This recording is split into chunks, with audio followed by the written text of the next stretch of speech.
El día de hoy, 2 de julio del 2026, Odontología en el Deporte agradece al doctor Francisco Javier Tejeda Nava, especialista en medicina bucal y patología oral, para hablarnos de un tema muy importante en relación con los glucocorticoides y en específico de la dexametasona.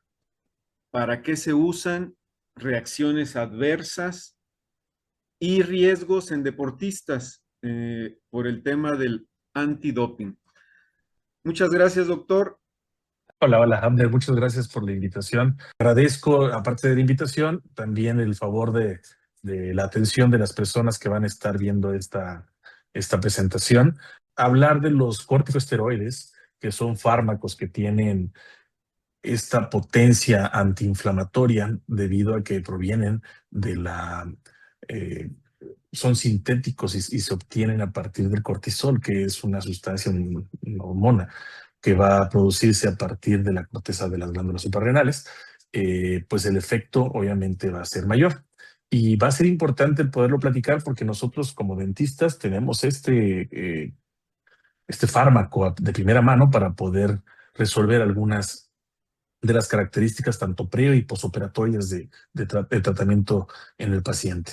¿Para qué se usan los corticosteroides? Bueno, platicando un poquito primero de qué es. Específicamente el que más usamos nosotros como estándar de oro para el manejo de la inflamación, del edema, en muchos de los casos hasta en cierta medida para el dolor, es la dexametasona, que es un glucocorticoide sistémico un glucocorticoide sintético que tiene más o menos de 25 a 30 veces más de potencia que la misma cortisona que puede tomarse de forma natural y generalmente no nos va a causar ningún tipo de retención de líquidos como lo harían otro tipo de corticoides como es los mineralocorticoides, por ejemplo.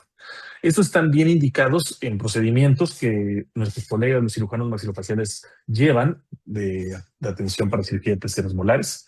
Generalmente se utilizan antes para evitar el edema, dolor, el proceso inflamatorio que no se quiere tener y en muchos de los casos también para poder generar o mitigar el trismus posterior a este tipo de tratamientos. Los odontólogos sabemos que el protocolo debe ser preoperatorio. Generalmente se utiliza una dosis única, que son de 4 a 8 miligramos antes de empezar el procedimiento. Generalmente dejamos unos minutos antes, porque sabemos que la vida media puede llegar hasta las 3 o 4 horas más o menos de acción en el punto máximo, pero al final de cuentas que nos alcance el tiempo después del procedimiento y que se siga con el efecto que nosotros queremos. Entonces, tiene que ser dosis única en general cuando nosotros lo utilizamos. ¿Cuáles son estas reacciones que pueden ser como adversas? O sea, nosotros tenemos que decirle al atleta, al deportista, pues obviamente qué es lo que puede suceder, ¿no?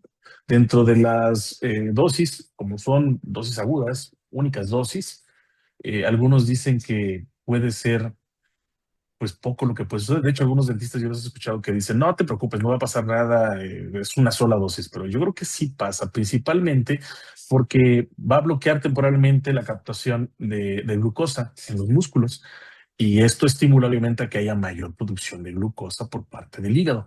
Así que el paciente, que en este caso va a recibir el tratamiento, como es un atleta y tiene este atleta necesidad de un periodo de carga de glucógeno, ya sea para seguir entrenando, puede alterar en cierta medida. A nivel del sistema nervioso central, hay que saber específicamente en qué momento se tiene que dar, porque este medicamento, si se da en la tarde, por ejemplo, es más difícil que el paciente pueda dormir de forma continua, precisamente por este efecto que puede causar en el ciclo circadiano y que termina generando insomnio. Entonces sabemos que si un paciente que se dedica a lo mejor a levantarse muy temprano para entrenar y para hacer cosas así de preparación, pues obviamente hay que decírselo que de preferencia se utiliza antes, ¿no? En la mañana, sabiendo y decirle también que puede tener este pequeño riesgo, ¿no? Que a lo mejor pueda tener insomnio más o menos. Y aunque pueda ser mínima, pero también retrasa un poco la cicatrización y la reparación de los tejidos, precisamente por el cómo actúa. Actúa a nivel del DNA y actúa a nivel de la estabilización de las membranas citoplasmáticas, las cuales pueden generar que se retrase en cierta medida el proceso reparativo. Pero vuelvo a decir, afortunadamente, esto con algo mínimo. El dentista como el atleta, porque esta es una responsabilidad compartida, no podemos decir que exclusivamente es para el dentista, porque precisamente las agencias mundiales de antidopaje o la Agencia Mundial de Antidopaje es muy estricta al decir que está prohibida ya cuando se está en competencia cualquier tipo de tratamiento, ya sea por vía sistémica, oral, intramucosa, intramuscular, intrarrectal, o sea, de cualquiera de los medicamentos que puedan influir en un rendimiento mayor del atleta. No hay que hacerlo. ¿Por qué? Porque la dexametasona, como lo dije, tiene una vida media que va a alcanzar a partir de las 4 o 5 horas y se va a continuar hasta 54 horas después de la administración, aunque sea una dosis única. Entonces, según los lineamientos que me puse también a revisar y precisamente para podérselos ofrecer, la WADA establece que tras una dosis vía oral o intramuscular se requiere principalmente una espera de 5 a 10 días mínimo antes de que el atleta pueda competir.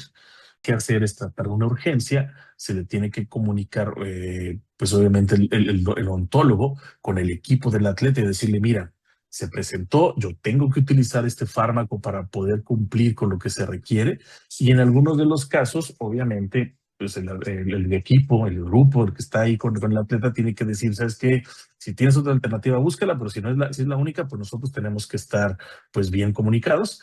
Esto mismo, pues decírselo a las personas que son aquellos que van a poder llevar a cabo un proceso de antidoping para que se pueda dar esta autorización de uso terapéutico de forma urgente. Estamos hablando de una fractura, estamos hablando de algún tipo de procedimiento que vaya a implicar que haya un edema mayor e inflamación y reducir el riesgo, como dije, de trismus y de algún tipo de malestar posterior, es indicado. Entonces, si nosotros como dentistas tenemos esta idea de haber ya entendido en cierta medida que este fármaco, específicamente hablando de la dexametasona, implica cierto riesgo, pues nosotros tenemos que estar adecuados. Entonces, prevenir, comunicar adecuadamente, tener justificado el por qué es el uso, creo que va a ser esencial. Pues al deportista, cuando se siente en el sillón dental o cuando estemos haciendo la historia clínica, lo primero que nos tiene que decir es, ¿sabes qué? Soy atleta, voy a tener pronto una competencia, los tratamientos que me vas a dar o que me vas a implementar implican que algo puedas colocarme de forma, no sé, inyectada y necesitas tú saberlo porque yo estoy sujeto a controles de antidoping. El odontólogo entonces tiene que preguntar en la historia clínica, pues obviamente basado en el calendario, si es que pueden pues retrasar algunos tratamientos que no sean urgentes y poder llevar a cabo después por la planificación con el uso de estos fármacos, precisamente para planificar lo que se llama días de lavado. O sea, como mencioné, eh, a partir de las 54 horas y hasta máximo de 5 a 10 días, que es lo que estuve comentando. Hay pacientes que usan esteroides anabólicos para aumentar su masa muscular. Diferente a lo que son los corticosteroides, porque los anabólicos vienen de la testosterona, no vienen del cortisol. Entonces ahí viene una diferencia pues obviamente bastante amplia. La segunda es que si se puede dar esta interacción, que es yo creo que la primera parte que nosotros tenemos que considerar basado en la plática que llevamos, es que van a aumentar la retención de líquidos por el uso, no de la dexametasona, sino por el uso de los anabólicos. Y esto puede aumentar un proceso de hipertensión, que es lo que a nosotros nos interesa. Y en muchos de los casos también los anabólicos pueden, en contraposición al unirse a la dexametasona, poder tener un gasto mayor muscular y generar con esto debilidad muscular. Un paciente utiliza anabólicos, algunas de las veces se han visto características como, bueno, disminución de la saliva, hiperplasias gingivales, el que se separen, por ejemplo, los dientes, ¿no? Que empieza a haber ciertos diastemas, y esto nos puede dar una idea que no es exclusivo. O sea, claro que tampoco es que en todos los casos suceda, pero sí hay que tomar en consideración. Creo que es lo más importante también el darnos cuenta. El paciente se va a sentar y va a tener una masa corporal visible y nosotros tenemos que preguntarlo. Aquí, el que no nos lo diga un paciente no exime que nosotros tenemos que preguntarlo. A pesar de que a lo mejor no hay una sola característica clínica bucal que nos pueda decir está en uso de este tratamiento, lo que tenemos que hacer es nosotros indagarlo basado. Si, por ejemplo, yo utilizo dexametasona y está utilizando tal anabólico y entonces juntarlo y ver qué efectos adversos se pueden tener. El tema de la interacción medicamentosa está a la orden del día. Así es. Hay varias páginas en internet, por ejemplo, la que encontré más pronto es la de drugs.com. En esa se puede poner medicamento y ahí empezar a indagar. Te agradezco mucho tu tiempo, Doc. Y pues adelante, gracias. Al contrario, muchas gracias, Abner. La verdad es que yo lo hago con mucho gusto, pues.